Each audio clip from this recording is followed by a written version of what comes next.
months after 9/11, a plane takes off on a routine flight from New York. But within seconds, the aircraft is in trouble. What the hell are we into? On the ground below, New Yorkers witness the terrifying sight. This big shadow came over the house. As the pilot struggles at the controls, the aircraft is torn apart. Within seconds, the plane plummets to Earth, smashing into a once peaceful suburb. 265 people are dead. Bodies everywhere. Terrorism, design failure, human error. The tragedy that befell 587 will spark one of the most baffling and far-reaching investigations ever carried out. The truth will rock the aviation industry to its core. This has never, ever happened before. Now, using advanced computer simulation, we reveal exactly what happened in the Queen's air crash. Disasters don't just happen. They're a chain of critical events. Unravel the fateful moments in those final seconds from disaster.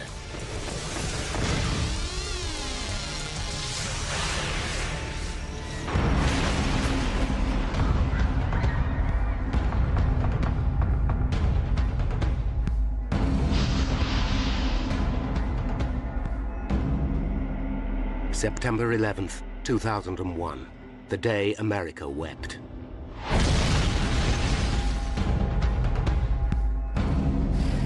Two months later, it seemed to be happening all over again. The engine fall down and the belly fall, the piston left side and make it straight all the way down. United States, New York, Queens, November 12, 2001. 6:30 a.m. JFK Airport is on high alert. The atrocity of 9/11 is still fresh in the minds of Americans. And for everyone in the airline industry, security is a major concern. On the tarmac, the crew of American Airlines Flight 587 prepare for a 3.5-hour flight to the Dominican Republic. Captain Ed States, the senior pilot, and his first officer, Sten Molen, carefully check the exterior of their aircraft. The son of a pilot, Molen has 10 years' experience with the company, joining American Airlines at the age of just 24. Like his father before him, Sten sees it as much more than a job. If he wasn't a pilot, he doesn't know what he would be doing because it was that important. He loved his job. Traveling to the Dominican Republic this morning are 251 passengers. Among them, 83-year-old Hipólito Algaroba and his 73-year-old wife, Ubencia. The elderly couple have decided to return to their homeland for their twilight years and are expecting their son, Hector, to show up and see them off. They're going home for good because they have raised 3 kids and their job is done. The couple have arrived well before their scheduled departure time. So early, the airline offers them seats on an earlier flight. By the time Hector gets to the airport, his parents have already checked in. But his mother comes back from departures to say goodbye to her son. How's that? I asked about my father and she said that he's fine and he said he'll see me when I get there in a couple of months. And I gave her another kiss. I guess that was the kiss for my father. At 7 a.m., Ed States and Sten Molen begin pre-flight checks. The aeroplane is an Airbus A300-605R, capable of carrying up to 266 people. Built in Europe some 13 years ago, it is one of the oldest in the American Airlines fleet and has racked up over 37,000 hours of flying time. Nevertheless, the Airbus is recognized as one of the most reliable airliners in service. Today, though, that reliability has been undermined by the stringent new security measures. Every passenger is searched twice before boarding is allowed, and the scheduled takeoff time of 8:40 begins to slip. By 9 a.m., all 251 passengers are on board. I'll program the computer. Pre-flight checks are complete. Clear right. Clear left. and Flight 587 begins to taxi to runway 31L. It's a fine day, and Sten Molen, the co-pilot, will fly the plane on the first leg. 9:11 a.m. A Japanese Airlines 747 immediately in front of 587 is cleared for takeoff. The controller gives Molen and States a routine caution. He tells them there's a risk of air turbulence from the Japanese plane ahead. Clear for takeoff, American 587 Heavy. Captain States knows that he must keep a safe distance between himself and the Japanese airliner. Every plane creates a wake of turbulent air as it takes off, which can affect following flights. You happy with that distance? We'll be all right once we get rolling. So you're happy? Their flight path will take them across Jamaica Bay and over the Rockaway Peninsula in the borough of Queens. It's a popular residential area, especially with New York's fire and police departments. Today is Veterans Day, a public holiday, but not everyone is having the day off. Okay, I'm off. Police Chief Michael Morley and his wife will be working. His mother-in-law is looking after their 2-year-old baby, Michael Jr. Okay, Mikey. It was just another day. I just had spent about the first week of not doing 12-hour days going down to the World Trade Center. Now, a week later, they started trying to get the police department to get back to normal. Mike Morley's next-door neighbor is Lois Shaw, a financial controller for a lighting company. It was a beautiful day, and I just left and got into my car, and I really didn't think about anything. And I'm just driving to work. Because it's a holiday, her husband Mark is at home. He's taking their 15-year-old son to the doctor. Jason, come on, let's go. If he can get him out of bed. I say, like, what are you doing in bed? And like any other teenager, he gives me that answer. I said, come on, it's time to get up, we gotta go. 9:14, Sten Molen starts the takeoff run. Rotate. 9:14 and 29 seconds. D2. Flight 587 lifts off. Positive rate, gear up, please. Ground control at JFK wishes them well and instructs Molen and States to contact New York departures. 9:15. Flight 587 is now at 1,700 feet. The departure controller gives them a navigation fix. New York, American 587, heavy turn left, proceed direct wavy. We'll turn direct wavy, American 587 Heavy. 1 second later, the plane begins to shake. The pilots know the turbulence is likely to have come from the Japan Airlines jumbo up ahead. It's a routine hazard, and Molen flies through it. 250, thank you. The captain increases the speed of the plane to 250 knots, the maximum allowable at that height. But seconds later, the plane hits more turbulence. Sten Molen takes decisive action. Using his foot controls, he applies the rudder first to the right and then to the left to try and stabilize the plane. Back power. Again, Molen asks for more power to keep the aircraft under control. You all right? Yeah, I'm fine. Hang on to it. Hang on to it. Full power, please.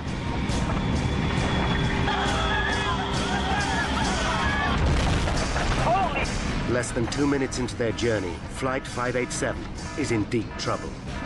The lives of 260 people in the air and many more below are in mortal danger.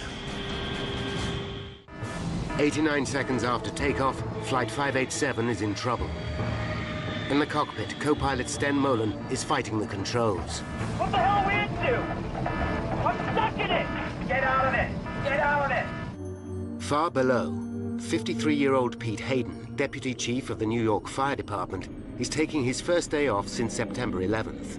His attention is drawn to a plane making an unusual straining noise. It's struggling. I look up. It's lower in the sky than normal. I'm watching it, and the plane suddenly begins to break apart. Holy!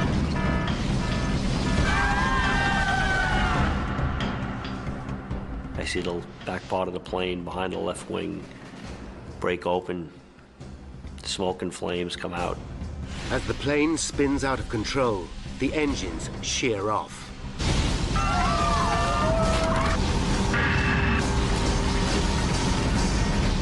Mark Shaw, still trying to wake his son, also hears the plane. And I think that it sounds just like the Concorde. Come on, Jason. I know you have a doctor's appointment today. Come on, get up. The house starts to shake.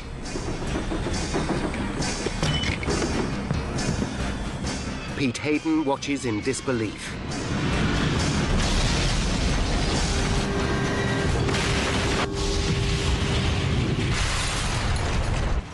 At 9:16 and 15 seconds, Flight 587 slams into the ground.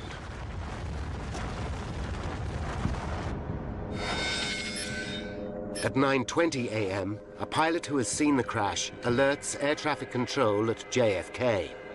Yeah, look out to the south of the aircraft crashing. Say again? An aircraft just crashed to the south of the field. An aircraft crashed south of the field? Aircraft fireball. Controllers see a black pall of smoke over the suburb of Rockaway. On the ground, an amateur cameraman captures the horrifying scene. Plane crashed. Where? Into the houses. Houses are crushed and burning. Aircraft parts are everywhere. The whole neighborhood seems to be under attack. One of the first at the scene is Deputy Fire Chief Pete Hayden. There are bodies everywhere, all over the streets, in the yards.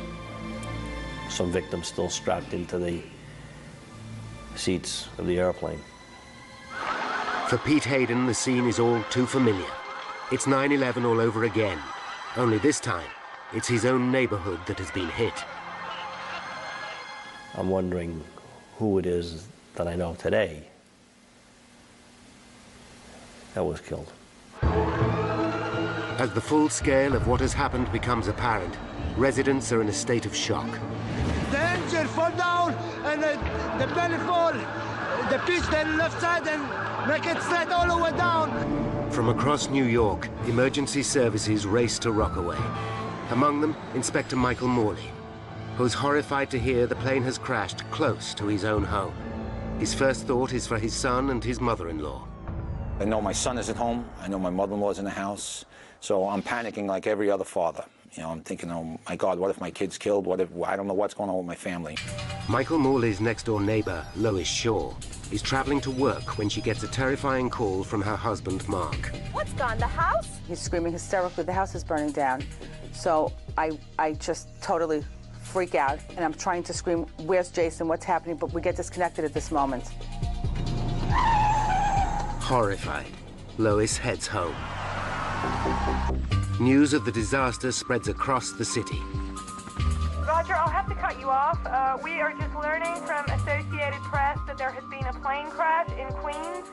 Hector Algaroba is having breakfast in a diner, having left his parents at the airport. The word that we have is that it is an American Airlines jet. He's not certain which flight his parents caught, but his blood runs cold. Hundreds of firefighters from across the city are now fighting the blaze. Mayor Giuliani arrives to see the damage for himself. We'll do everything we can to help these people, everything. And the president is on top of it. They're alert. They're watching everything else all over the country, so I think people should remain absolutely calm. But New Yorkers believe they are being attacked again. The city is in meltdown. The Empire State Building is evacuated. The United Nations is in partial lockdown. Airports are closed, and all civil aircraft are grounded. Armed F-15 Eagles scramble, and other jets are on strip alert around the country. Tunnels and bridges are closed. The city is gridlocked. Americans fear their worst nightmare is unfolding once more. The plane has crushed 4 houses on the intersection of Newport Avenue and Beach 131st Street. Across the road, 5 more houses are ablaze. One of these belongs to Police Inspector Michael Morley. When he arrives at the scene, he is horrified. There is no sign of either his baby son or his mother-in-law. On his doorstep, 2 of his own officers are waiting for him. Is anybody left inside? My mother-in-law was babysitting Mikey. Because I said, my son's in the house. And they said, we looked, there's nobody in there. They thought that maybe I was in there sleeping also. So I said, well, did you look good? And they said, yes. As rescue vehicles race to the scene, roads into Rockaway are gridlocked. Lois Shaw battles desperately to get back to her family and home. I had no idea what I was going to find or what had happened, but I was thinking that I just have to get to my house. I have to get to my house. Michael Morley is in a desperate situation. His own loved ones are lost in the heart of the raging inferno, yet he's also the officer in charge of the scene. I'm just a regular guy, and all of a sudden you're the highest-ranking police officer on the scene of a major catastrophe like this. I knew in a little while the whole police department's going to start responding and everybody's going to come and be helping out. But for right now, I'm in charge. What do you do? Desperate to find her son, Lois Shaw abandons her car. She runs towards her burning house until she comes to a police cordon. That's my house. I've got to get in there. I've got to... 4 policemen, I remember, holding me back, and I was screaming, let me go. My son is in the house. Let me go. No, my son is in there. My son is in there, too. Please let me through. Michael Morley still has no idea what has happened to his own family. When senior police chiefs arrive, they hear his baby son and mother-in-law are missing. And one of the chiefs says, hey, Mike, what are you still doing here? I said, I'm just trying to help out, boss. And he says, get out of here, go find your family. I said, all right. More and more people, desperate for information, arrive at the scene of the tragedy. Among them, Hector Algaroba. He believes his parents were on the plane, but is praying for a miracle. The hope was somehow all the smoke and all the fire that I'm seeing is from some sort of impact of the plane trying to land. And there has been a lot of people that survive. I'm trying to cling to whatever hope, because the last thing a human being loses in life is hope. In the middle of the carnage, Lois Shaw is still looking for her family. I'm running to see if Jason is alive, and I feel unreal. All I see ahead of me is smoke. I can't see anything. Michael Morley races frantically from house to house, desperately hoping his loved ones will be sheltering with a neighbor. Eleanor! Anybody who's a parent, you lose your kid in a Kmart or a Walmart or something like that, and you just get that panic and your stomach goes into knots and you start sweating, you're getting nervous, and you don't want to think the worst, but you can't think of it, and then just magnify that by, 100 times because a plane crash just was right on your house. Jason, answer me, Mark! Then, Lois Shaw hears the shout she's longing for. And I looked, and that's when I saw Jason and Mark. Lois! Lois, we're over here! Once I saw him alive, at that moment, that was all that I really cared about. Nothing else really mattered. Oh my God, are you okay? Oh, Jason. Jason and his father are alive and well. They got out of the house with seconds to spare. Oh my God, thank God. Oh, thank God, you're okay. Give her a big hug. She was hysterical crying. That's when and then she was like, "What? Are you okay? Are you okay?" I was like, I didn't really have any emotions. It was just good to be together. A block away, Michael Morley is still frantically searching when a neighbor calls him over. Hey, Mike, get over here! They're right there! They're right there! I saw him. It was a fantastic feeling because 2 seconds earlier, I'm starting to panic, thinking maybe they really were dead, and you turn around and there they were. My son was crying when he saw me, and you get worked up when your son's crying, and my eyes started getting wet. So I just held him for about 5 minutes. But for each moment of joy, there are 100 of despair. Stan Molin, father of the co-pilot, gets a phone call with devastating news. Until that call came in, you can sort of, hope that it was a different airplane. But that was the oh no, this can't be moment.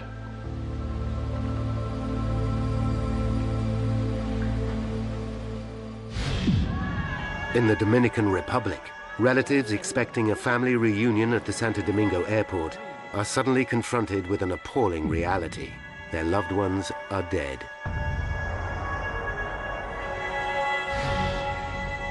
Hector cannot leave until he knows what has happened to his parents. He waits, hoping desperately.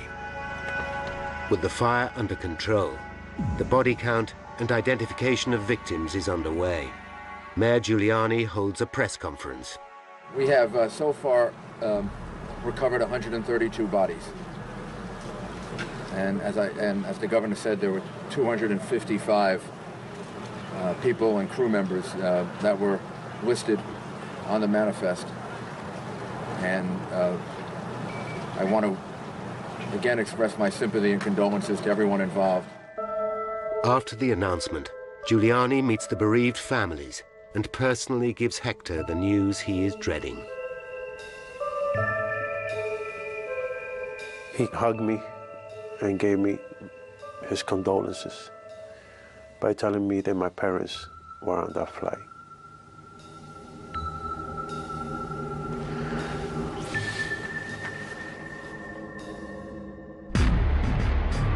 It's just 2 months and 1 day since 9/11.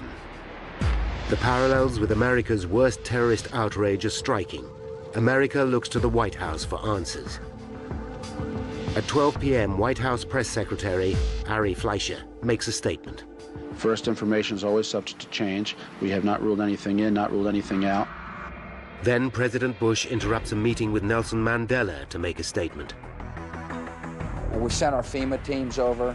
The FBI is over there. And this investigation is being led by the National Transportation Safety Board to make sure that the facts are fully known to the American people. How did Flight 587 end in catastrophe? Why did one of the most reliable aircraft in service break up in midair and come crashing down on a residential suburb? Now, by going deep into the investigation, we can reveal the facts behind one of the worst aviation disasters in US history, and how the truth sent shockwaves through the entire industry. Less than an hour after the crash, 21 NTSB officials, the GO team as they are called, are on their way. The man in charge is Bob Benson, a veteran investigator who's handled 94 major air disasters, including the 1988 Lockerbie bombing over Scotland. But not even Lockerbie can prepare him for pressure like this.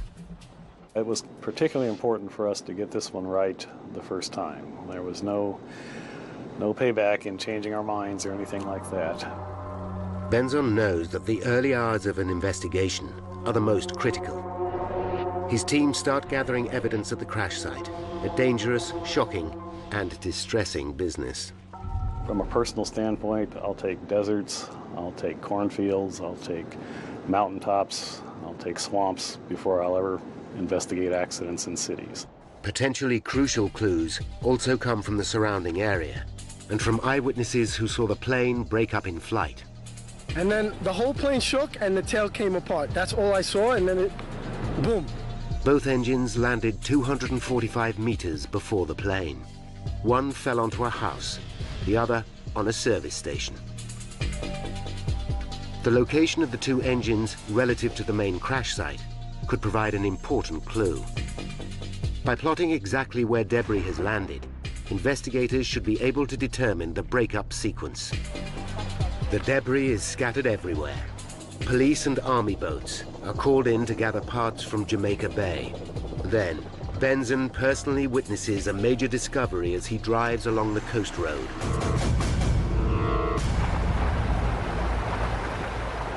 A crane is lifting the tail fin from the water. That really got our attention. The tail fin is an essential component of the aircraft. Without it, an airliner simply cannot fly. The fin was found floating in the water 1.2 kilometers behind the main crash site. For the investigators, this is clear evidence that it must have been one of the first parts to break away. It could be at the very heart of the accident. But what could have caused such a catastrophic failure?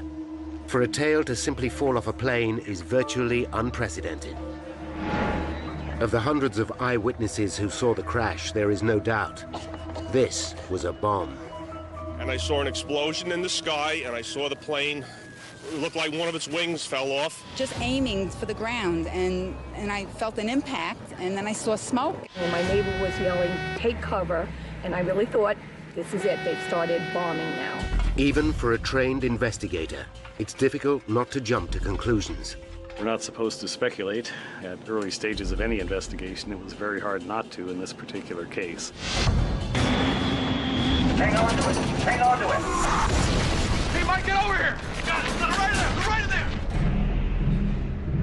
After the crash of an airliner into the New York borough of Queens, FBI forensic experts are searching for evidence of a bomb.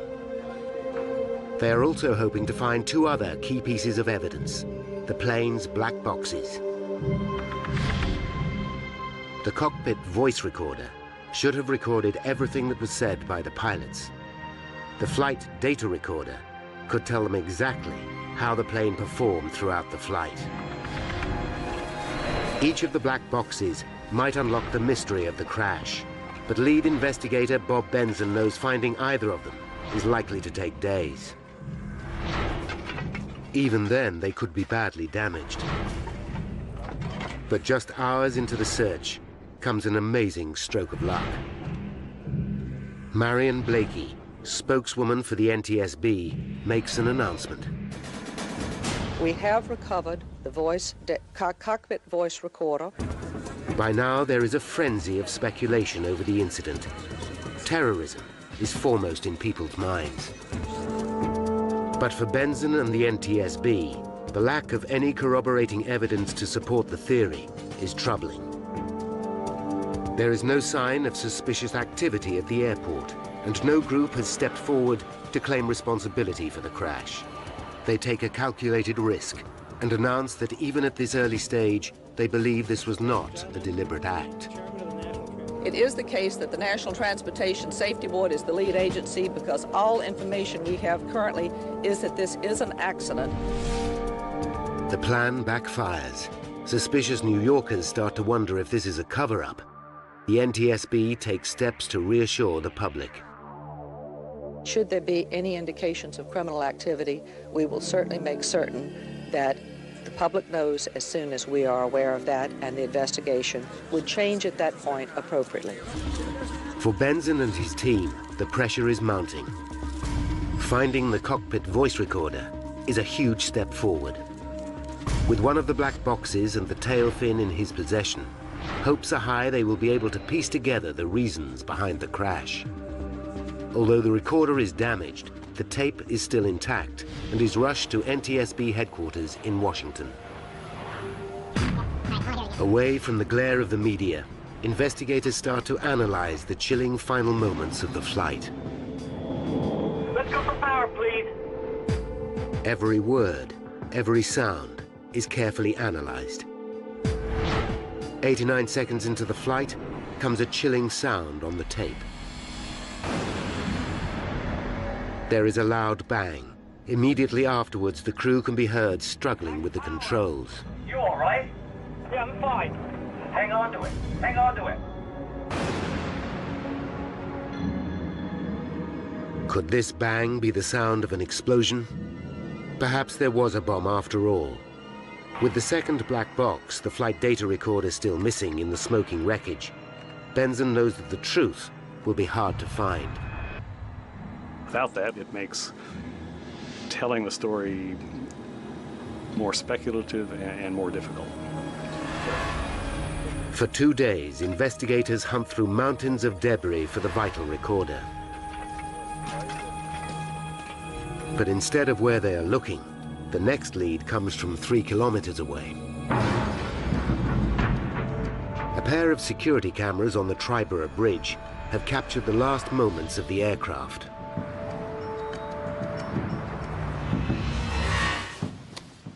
These tapes could hold the key to the disaster. In the grainy footage, the Airbus can just be seen as a black dot. On one camera, the dot disappears behind a building. Then the second camera picks it up. It shows what could be a crucial moment.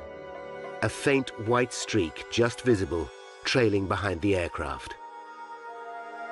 Is this the explosion seen by so many eyewitnesses? Is this the cause of the sound, after which the pilot lost control? This could be hard evidence to prove that there was a bomb, after all. The only way to find out is to compare the time.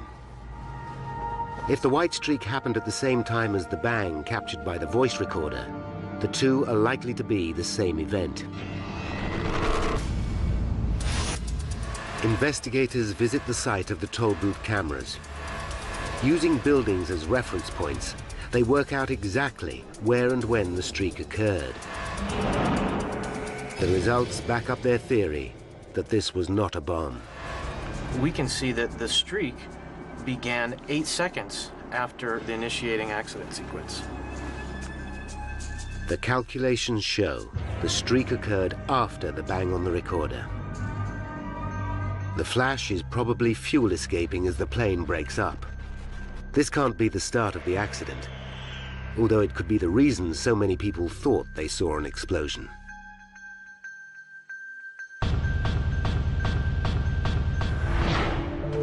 Then, back at the crash site, comes a dramatic development. Investigators get the news they have been desperate to hear. Searchers have recovered the flight data recorder. But the relief is short-lived. The black box is damaged.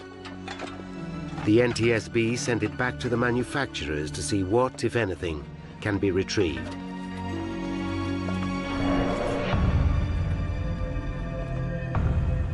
Now, the tail fin that was found floating in Jamaica Bay is starting to yield vital clues.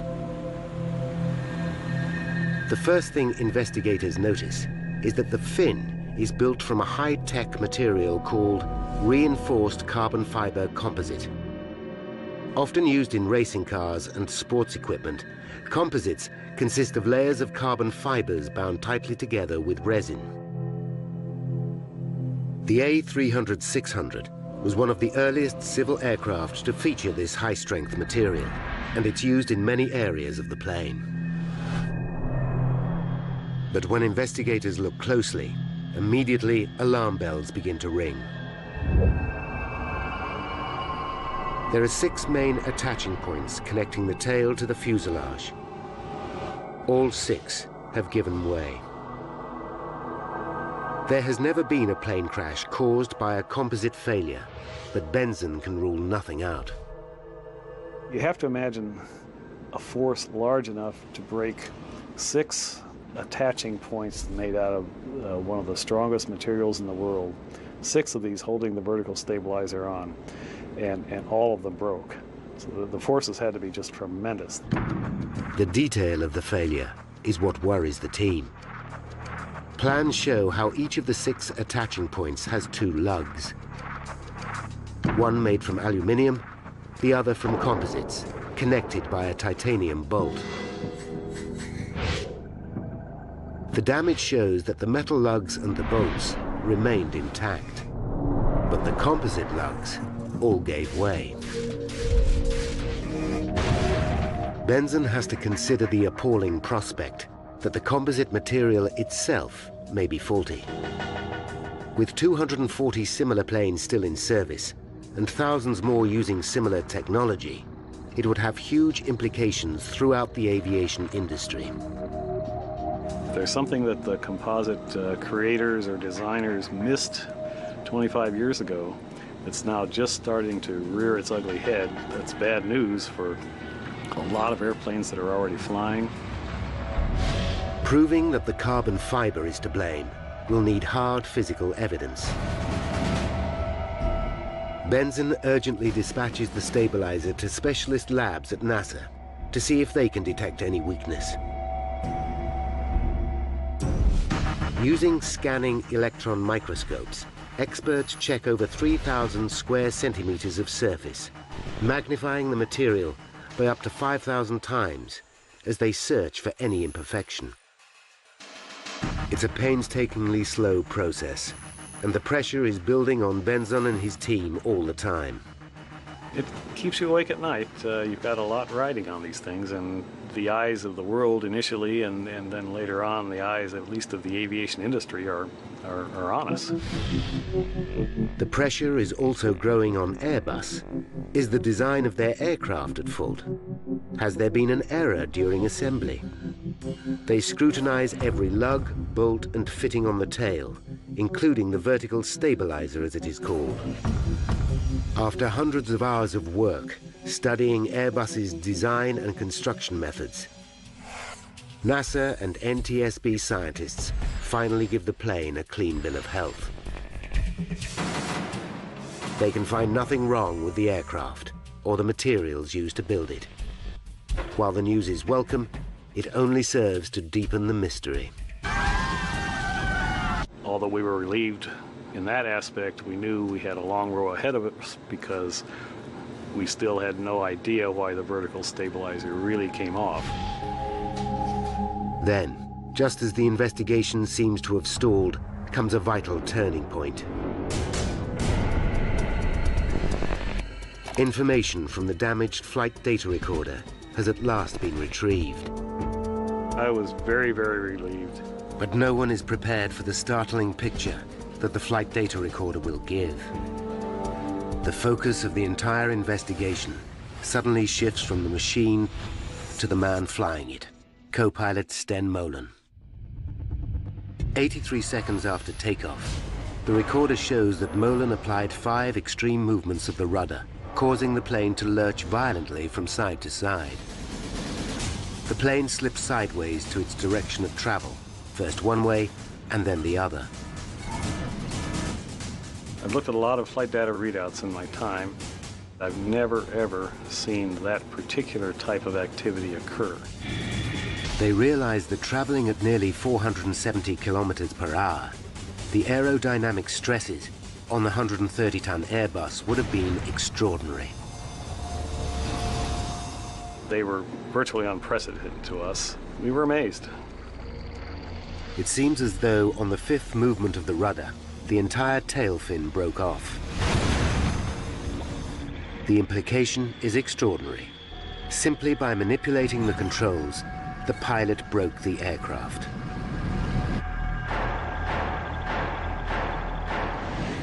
The NTSB is so concerned, they take immediate action. On February 8th, 2002, they issue a special warning to all pilots of this new danger. But the board have yet to prove that the tail came off simply due to aerodynamic forces. Many pilots doubt that such a thing is possible. The only way to be sure is to run detailed computer simulations, a process which could take months to perform.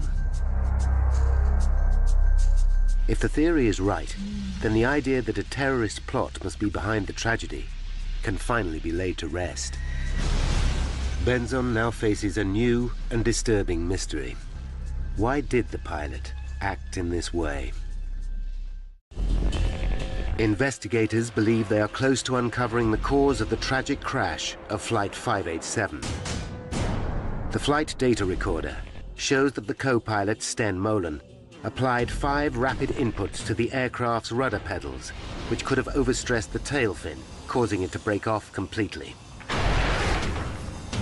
Now the question is, why would he do such a thing? They listen again to the cockpit voice recorder. We're supposed to be 5 miles by the time we're airborne. One possible theory is wake turbulence. Wake turbulence is all too familiar to accident investigators. It's a region of spinning air left behind as a plane passes. These vortices can sometimes turn a following plane upside down. But the team quickly realized that this cannot be the cause of the crash. The turbulence was not strong enough to seriously affect a plane the size of the Airbus. The bigger the airplane, the less effect wake turbulence has on it. A300 is a pretty big airplane.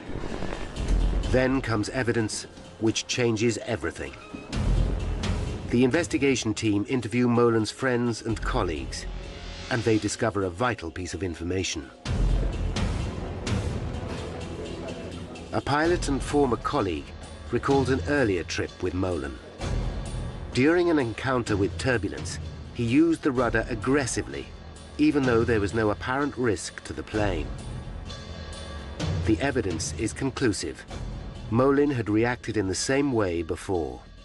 When those pilots came forward and told us about the first officer's propensity to overreact on the rudders, that was a eureka moment for us. But the revelations don't stop there. When questioned at the time, Molen said he had been trained to use the rudder in this way by American Airlines. If this is true, it raises serious concerns for Benzon and the team.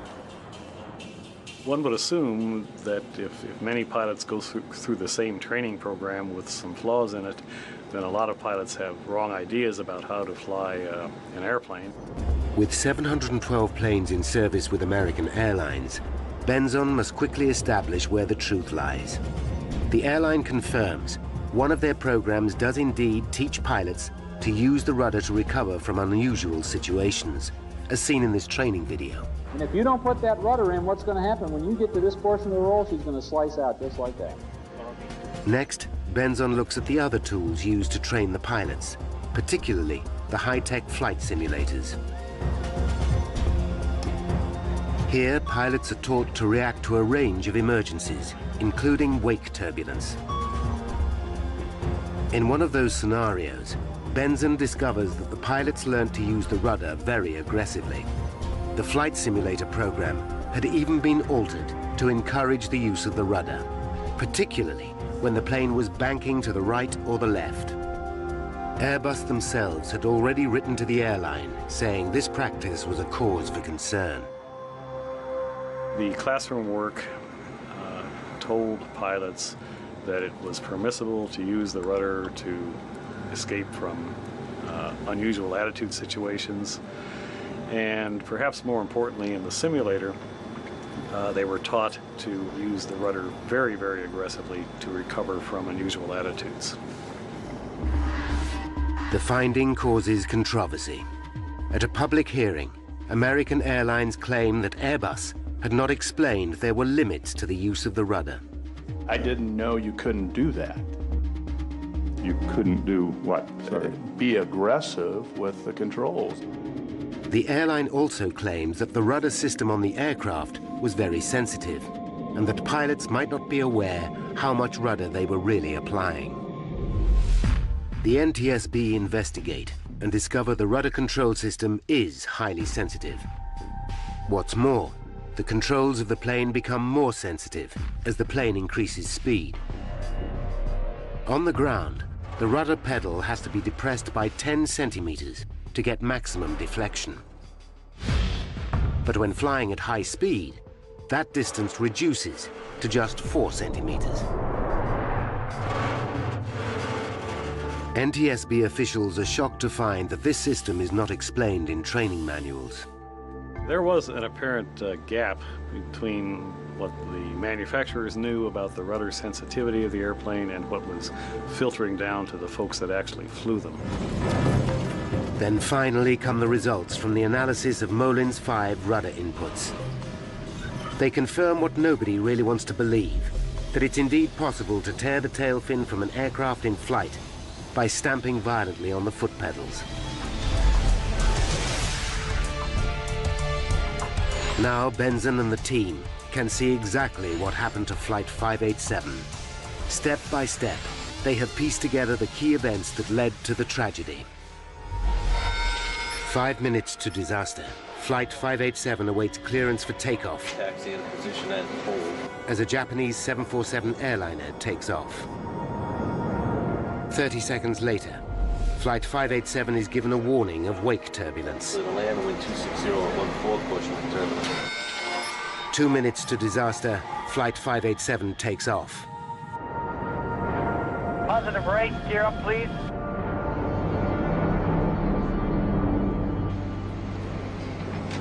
One minute to disaster, 587 encounters turbulence for the first time. Sten Molen flies through it. 30 seconds to disaster, 587 hits a second, larger wave of turbulence. The plane is now banking to the left, reminding Molin of his simulator training. Rudder movement. Not realizing how sensitive the rudder system becomes in flight, Molin stamps on the pedal, causing maximum rudder deflection. The plane swings violently to the right, placing enormous loads on the tail fin. Investigators believe that an astonished Molin thinks that the plane is reacting to the wake turbulence. He doesn't realize that his own use of the rudder causes the violent movement. Molin immediately slams the rudder pedal into the opposite position. The plane now swings violently back to the left, placing another enormous load on the tail. Both Molin and States believe the plane is somehow caught in the turbulence. What the hell are we into? I'm stuck in it! Get out of it! And in a desperate attempt to get control, Molin applies another rudder input, this time to the right. Now, thoroughly disorientated, Molin again applies full rudder. 587 is now on the brink of disaster. Finally, on the fifth rudder input, all 6 lugs connecting the tail to the fuselage tear apart. The plane is now doomed. Terrified passengers and crew can have no idea what is happening. Huge G-forces rip both engines away. 106 seconds after takeoff, Flight 587 falls from the sky. 265 people are dead.